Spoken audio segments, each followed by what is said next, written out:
My chicken burrito bowl. If you don't want chicken, you can also substitute it with fish. So we're gonna start with the marinade, really simple ingredients.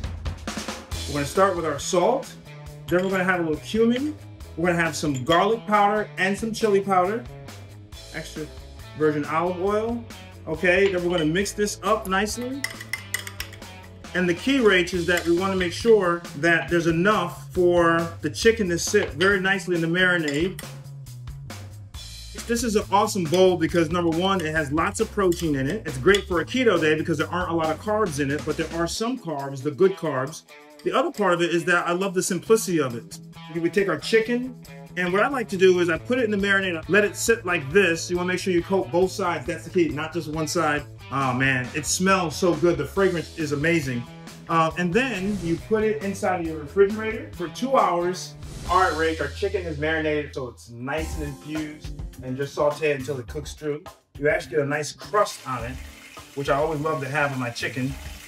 Depending on how high your heat is, you gotta go about 3 to 5 minutes each side, and then voila, the chicken part is done. And that's really the hardest part. The rest of it is simple. Looks so good, and it smells great. And we're gonna get it set up so that we can cut it. Now it's time to cook the peppers. We're gonna use about 1/2 cup of chopped peppers. Let them cook until they're tender. Then we're gonna add the chicken and let them cook together for a little while.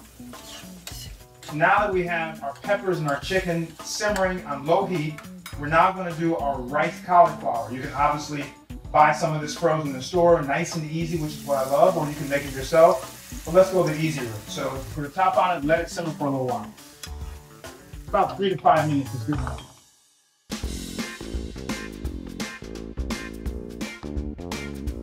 We're trying to lower our carbs, so this has much lower carbs in it than white rice would. Chicken and peppers, okay?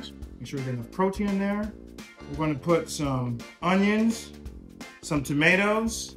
I love tomatoes, one of my favorites. I can never have too many of them, especially if they're sun-dried, which I love the most. Then we're gonna add a little cheese, a little cheddar cheese. Then we're gonna take some of our avocado slices. Now remember, avocados have a lot of fat. They have a lot of good fat. They have the monounsaturated fats. And we're gonna take a little cilantro. And voila, you have your chicken burrito bowl. Has fiber, has fat, has lots of protein, a lot of antioxidants. It's a perfect meal, especially on your keto day.